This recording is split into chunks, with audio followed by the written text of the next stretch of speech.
Imagine stepping into a Georgian rectory that seamlessly blends timeless elegance with a warm, lived-in charm.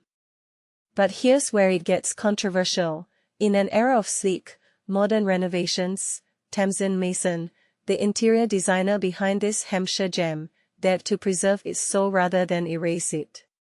Nestled on the Hampshire-Wiltshire border and Grade-II-listed, this rectory isn't just a house, it's a storybook of history, family, and thoughtful design.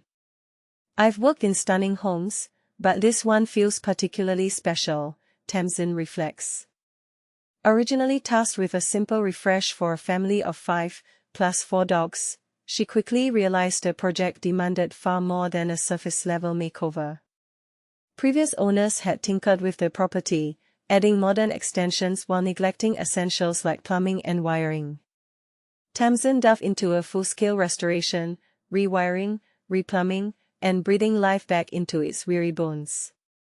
Instead of replacing the aged elm floors, she meticulously refurbished them, preserving their character. The piece de resistance? Restoring the Venetian window, a twin to the one in the adjacent church. It was a labor of love, she admits. The wood still has its slight wonk, the shutters their quirks, and the glass its wobble, imperfections that whisper of time and make it truly unique. And this is the part most people miss, Tamsyn's commitment to authenticity extended to the walls. We didn't replaster, she explains. Hanging curtain poles was a nightmare, but it was worth it.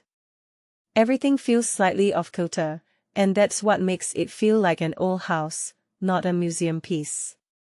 This respect for heritage, paired with her contemporary flair for color and sourcing, is what drew her clients to her in the first place. Take the hallway, for instance. The client's vision for a bold yellow was realized with Farrow and Ball's Sudbury yellow. Tamsyn's expertise in color theory shown here. The hallway's volume is beautiful but dark. Pairing a vibrant hue with cooler neutrals keeps it balanced, neither too modern nor too staid.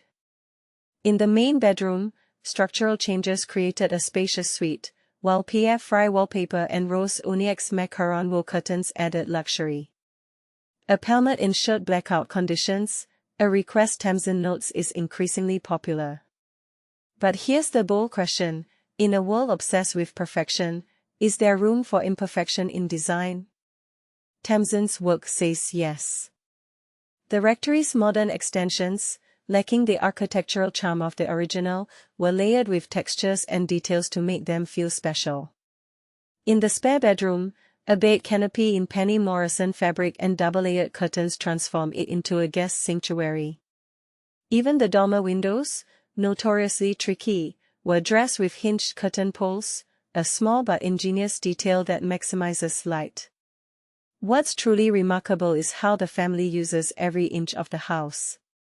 The laundry room moved upstairs to make way for a muddy boot room, a must for 4 dogs, while a TV room lined with soft red bookshelves is the kids' evening haven. The drawing room, often underused in many homes, is a favorite adult retreat. Even the dining room doubles as a workspace and entertaining hub. Tamsyn's magic lies in creating spaces that feel effortless, not precious. You could rearrange any piece of furniture, and it would still work, she says. Nothing feels contrived, yet everything belongs. Growing up in an old cottage with thick walls, Tamsyn feels most at home in historic properties. New houses have their appeal, but there's something special about uncovering the soul of an old home, she reflects. Her philosophy? Character and soul aren't just preserved, they're celebrated. And in this rectory, they shine brighter than ever. Now, over to you. Do you think modern renovations should prioritize perfection or preserve imperfections? Share your thoughts in the comments, let's spark a conversation.